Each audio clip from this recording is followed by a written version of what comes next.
The server room hummed with the quiet pulse of machines, fans spinning, lights blinking in perfect rhythm. I sat cross-legged on the floor, laptop open, monitoring the network that powered Harrison Financial Group, the billion-dollar empire my family believed they controlled. To them, I was the IT girl in the basement. To me, I was the one keeping their empire alive. Through the ceiling, footsteps echoed from the executive floor, my father's corner office, my brother David's VP suite, my sister Catherine's strategy wing. They lived in glass towers of ego and quarterly reports. I lived beneath them, making sure their systems didn't collapse. Emma. David's voice crackled through the intercom I'd installed myself. Dad's computer's frozen again. He's got a client call in 10. I sighed. Can it wait 20 minutes? No. Get up here. I closed my laptop, climbed 5 flights, the elevators were down again, and stepped into Dad's office. Same mahogany. Same photos of him shaking hands with power. The computer wasn't frozen. He'd just deleted the program he needed. 40 seconds later, it was fixed. He didn't thank me. He never did. In the hallway, I nearly bumped into Catherine. Oh good, you're here, she said, shoving her tablet at me. Email's not syncing. Fix it. I tapped twice. Done. Finally. And don't schedule maintenance tomorrow. Big shareholder meeting. Try to look professional, okay? She was gone before I could answer. Professional. Sure. Tomorrow's meeting would be the grand performance, my father, David, and Catherine showcasing their brilliance to the board, while I made sure the PowerPoint didn't crash. What they didn't know was that I owned 73% of everything they'd be discussing. Not the company, the assets. The money. My grandfather, Thomas Harrison, had built this empire and trusted no one, not even his children. When he died, he left them the shell of the company. But the portfolio, the $500 million that powered it, he left to me. His letter arrived on my 23rd birthday. Emma. Your father believes he owns these assets. He doesn't. He never has. You are the legal owner. Keep this private until you decide the company is ready for real leadership. You understand systems, not illusions. That's what true power requires. For 3 years, I stayed silent. I kept their systems running. I learned everything.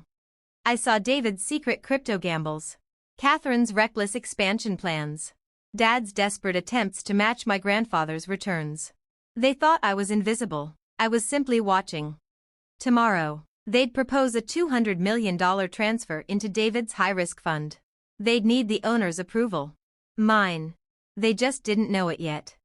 The next day, I arrived at 6 a.m., ensuring every system ran flawlessly. By 2 p.m., the boardroom was full, 12 members, consultants, my family at the table, me in the corner with the AV equipment. Dad began the meeting. Then David stood. Harrison Financial has thrived on stability, he said, but it's time to evolve. The Harrison Innovation Fund will triple our growth. Charts flashed. Percentages soared. Then I spoke. The diversification model ignores crypto-tech correlation. If both sectors dip, your 15% loss becomes 60%. Silence. David's jaw tightened. Emma, this isn't tech support. I'm aware. Then stay in your lane. Your model is mathematically unsound, I said calmly, based on half a year of selective data. Enough, Dad snapped. But Richard Chin, one of the senior board members, leaned forward. She's right. Catherine cut in. She's IT, not finance. I looked her in the eye. I have a master's in financial engineering from MIT. Finished it while working here. The room froze. Dad blinked. You never mentioned that. You never asked. David scoffed. You're not a voting member of this board. A voice came from the doorway. Actually, she is. Every head turned. James Morrison, my grandfather's attorney, stepped inside, briefcase in hand. Mr. Morrison, Dad said, frowning. I'm here because the board is about to transfer assets that require the legal owner's authorization. I'm the owner, Dad said sharply. I built this company. You managed it. Morrison replied evenly. You never owned the assets. He placed a document on the table. This trust legally transferred full ownership of the Harrison portfolio to Emma Harrison on her 23rd birthday. The room erupted, David shouting, Catherine whispering, Dad pale and silent. Morrison turned to me. Ms. Harrison, how would you like to proceed? I rose, walked to the head of the table, and placed my hands where my father's had rested for 30 years. We won't be voting on David's proposal, I said clearly. The Harrison Innovation Fund is rejected, effective immediately. I'll be assuming control as portfolio owner. I looked around the room, every stunned, silent face. Let's begin. That's impossible, David finally said, his voice cracking. Dad left the company to us, to his children. There was a will. Morrison stayed calm, his tone almost surgical. He left the company structure to his children, the entity, the brand, the client list. But the assets themselves, the $500 million portfolio your firm manages, those belong to Emma. Catherine's voice trembled. We've been running those assets for 6 years. We've made trades. We've allocated capital. With Emma's implicit authorization, Morrison replied. The trust allows management on her behalf, but any major restructuring, like moving $200 million into a new investment vehicle, requires her explicit approval. The room went still. Dad finally spoke. His voice was hollow.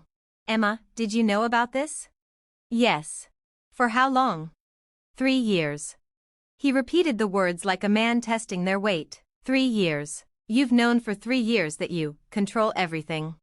I said I've controlled everything, I replied evenly. David slammed his hand on the table. This is fraud. You've been lying to us. I never lied, I said. I just never corrected your assumptions.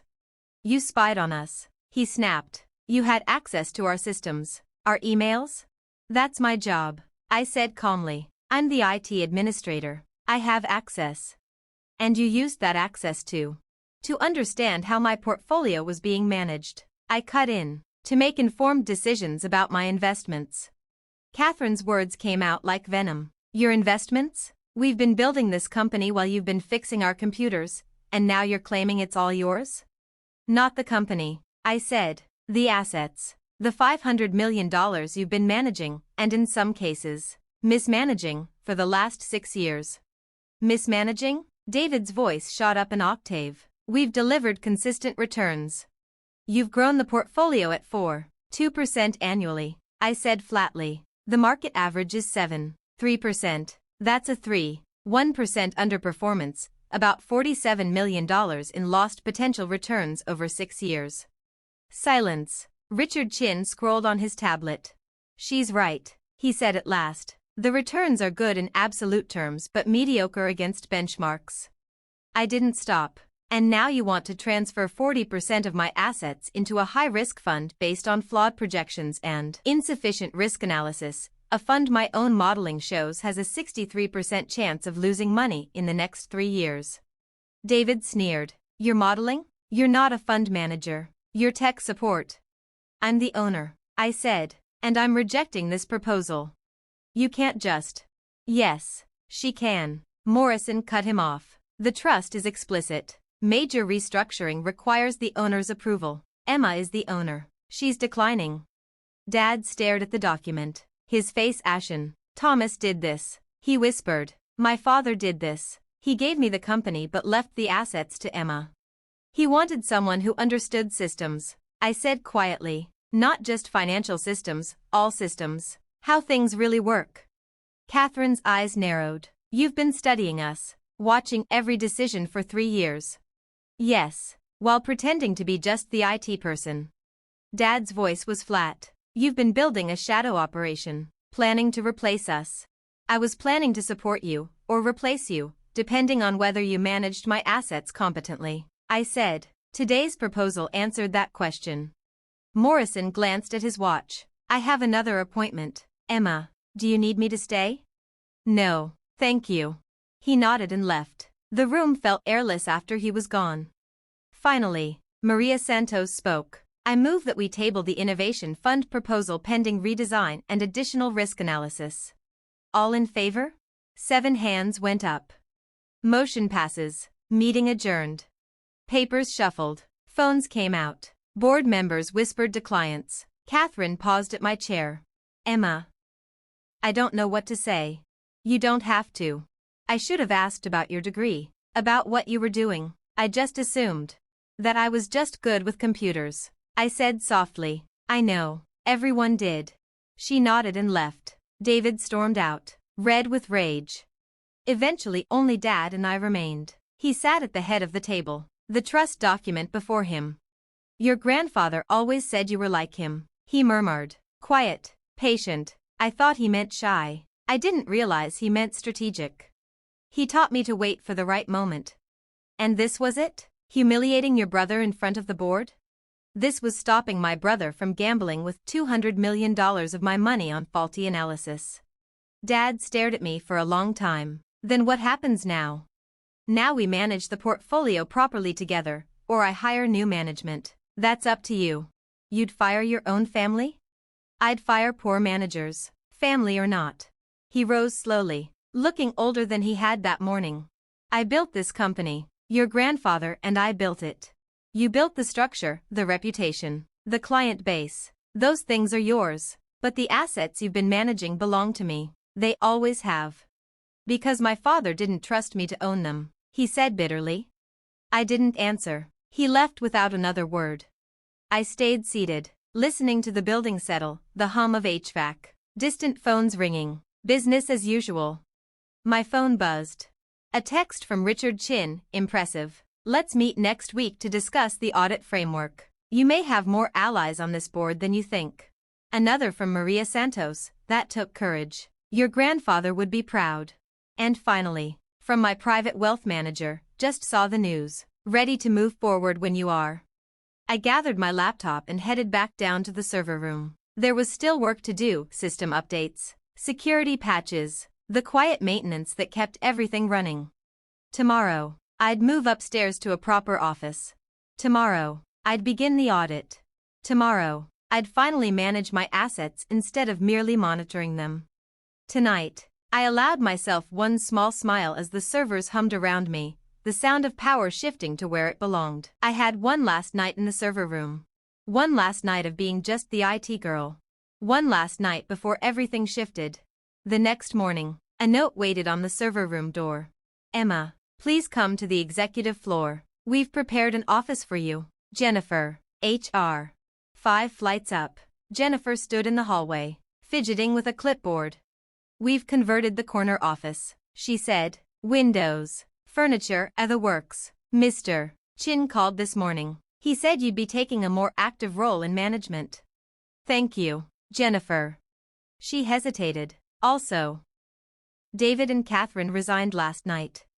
I froze. Both of them? Yes. David's was a single paragraph. Catherine wrote that she couldn't work for her younger sister, that it would be too uncomfortable. I see. And my father? He's here. He asked to meet with you when you have time. The corner office was exactly as described. Glass, mahogany, leather, symbols of power and authority. I set my laptop down and scanned the view. This was what winning was supposed to look like. Instead, it felt strangely hollow. The phone rang. Dad's extension. Emma, he said, can you come to my office? He was at his desk when I arrived, staring at an old photograph, him and my grandfather, standing in front of the original Harrison Financial Group storefront. David and Catherine quit, he said flatly. They're furious. David's talking to lawyers about the trust, but it's ironclad. I know. I've spent 30 years building this company, he continued, teaching your brother and sister everything about managing money and courting clients. And now it's clear, the assets were never mine to begin with. The company is still yours, I said. The brand, the relationships, the infrastructure, that's all you. What you built with Grandpa has real value. Value tied to assets you control. Yes. He looked away. Then your grandfather was right. I'm a good manager, but a poor owner. Too cautious when I should be bold. Too bold when I should be cautious. I let David push reckless proposals. I let Catherine's confidence override my doubts. You've kept the company stable for 6 years, I said. That's not nothing. Not enough for someone managing $500 million. He turned to me. What do you need from me, Emma? Should I stay? Resign? Move into an advisory role? I'd rehearsed my answer all night. I want you to do what you do best, maintain the client relationships, protect the company's reputation, keep operations running. But I'm bringing in new people for portfolio management, people who understand modern markets and risk. And David's innovation fund? Dead as proposed. Innovation's fine. Recklessness isn't. And me? Where do I fit? You're CEO of Harrison Financial Group. That doesn't change. But the investment decisions for my portfolio go through me and my team. He absorbed that quietly. Your grandfather's plan. Keep the family running the business but protect the assets from our mistakes. Something like that. I hate that he was right. His voice held no anger, only resignation. He saw my weaknesses so clearly he planned around them even after his death. He loved you. He just didn't trust you with money. Those two statements shouldn't fit together, he muttered. At the window, he stared out at the city. I'll stay, if you want me to. I'm good at what I do, even if it's not what I thought it was. I want you to stay. And David and Catherine? If they can live with the new structure, they're welcome. If not, I'll hire replacements. They won't return. You humiliated them. I stopped them from losing $200 million. They humiliated themselves. That's not how they'll remember it. I know. Silence.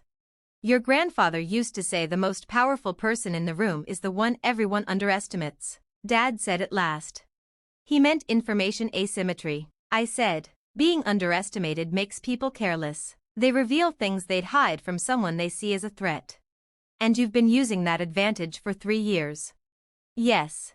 Fixing our servers, watching everything, planning everything. I wasn't planning to take over. I was preparing in case I had to intervene.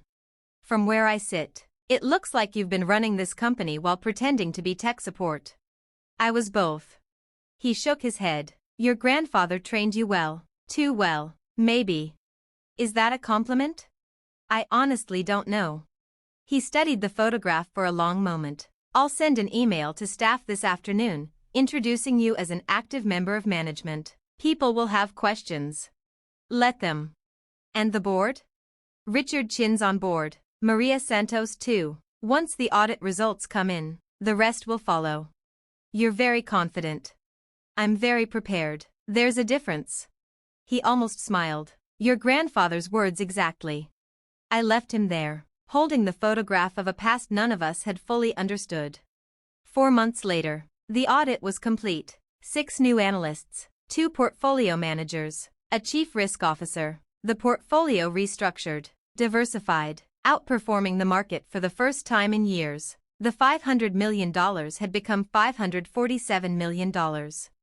David never came back. Catherine did, humbled, apologetic. I gave her client relations, where she could shine without risking capital. Dad stayed, running operations. Our meetings grew productive, though never tension-free. 1 year later, Dad knocked on my office door. Got a minute? Sure.